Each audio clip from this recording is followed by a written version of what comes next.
بسم اللہ الرحمن الرحیم۔ السلام علیکم۔ آج ہم جس حدیث کی تشریح پڑھیں گے وہ ہے حدیث نمبر 2، طلب العلم فریضۃ علی کل مسلم۔ ترجمہ: علم کی طلب ہر مسلمان مرد اور عورت پر فرض ہے۔ اس سے پہلے کہ ہم اس کی وضاحت کریں، ہم سب سے پہلے یہ دیکھیں گے کہ علم کے معنی کیا ہیں۔ علم کے لغوی معنی ہیں جاننا اور آگاہ ہونا، اور اصطلاح میں علم جو ہے وہ انسان کی عقل و شعور و تربیت، جس کی بدولت وہ اپنے اعمال، کردار اور طرز عمل کی ایسی تشکیل کرنے میں کامیاب ہو جائے جس کی بدولت وہ نہ صرف خود دنیا میں بلکہ آخرت میں بھی فلاح و کامیابی حاصل کر سکے اور دوسروں کے لیے بھی نفع فراہم کرنے کا وسیلہ بن جائے، وہ علم کہلاتا ہے۔ یعنی علم کے حصول سے انسان نہ صرف خود اپنی ذات کے بارے میں آگاہی حاصل کرتا ہے بلکہ اس کائنات کے مختلف مظاہر کو سمجھتا ہے، اللہ تعالیٰ کی معرفت یعنی پہچان حاصل کرتا ہے اور اپنی زندگی کو معاشی، معاشرتی اور دینی طور پر منظم کرتا ہے۔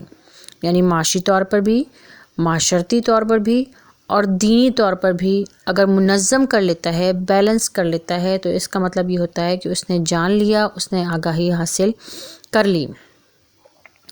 ٹھیک ہے، اس کے بعد دیکھیں کہ علم جو ہے، انسان کا علم اس سے اچھائی اور برائی کی تمیز دیتا ہے۔ علم کی بدولت ہی انسان کو بلند مرتبہ اور مقام حاصل ہوتا ہے۔ علم کی بہت زیادہ اہمیت ہے۔ رسول اللہ صلی اللہ علیہ وآلہ وسلم پر جو وحی نازل ہوئی تھی، جو پہلی وحی نازل ہوئی تھی، اس میں بھی اللہ تعالیٰ نے انسان کو علم کے حصول کی ترغیب دی تھی۔ اللہ تعالیٰ نے سورہ علق کی ابتدائی جو چند آیات تھیں، 5 آیات تھیں، ان کا نزول کر کے یہ پیغام دیا تھا کہ پڑھنا ہی جو ہے وہی انسانیت کی معراج ہے۔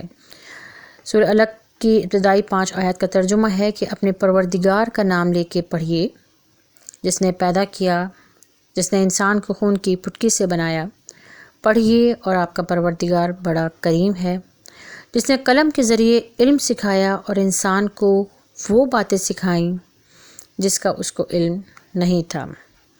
یعنی کہ اللہ تعالیٰ کا انسانوں پر یہ احسان عظیم ہے کہ اس نے انسان کو قلم کے ذریعے لکھنے کی طاقت عطا کی اور اس طرح انسان کو منظم طریقے سے علم عطا کیا کہ انسان کو وہ باتیں اور اسرار بھی سمجھ میں آنے لگے جن کے بارے میں اس سے کوئی علم نہیں تھا، یعنی وہ نہیں جانتا تھا، جس کا علم نہیں تھا۔ اللہ تعالیٰ نے انسان کو وہ بھی راز سمجھائے، اور جن سے وہ بالکل بھی واقف نہیں تھا، وہ تمام راز ہمیں کس کے ذریعے پتہ چلے؟ علم کے ذریعے پتہ چلے۔ علم ہی کی بدولت انسان کو وہ مقام دیا کہ فرشتوں کو کہا کہ حضرت آدم علیہ السلام کے پتلے کو سجدہ کرو۔ اور اگر دیکھا جائے تو انسانی فطرت کا بنیادی تقاضا کیا ہے؟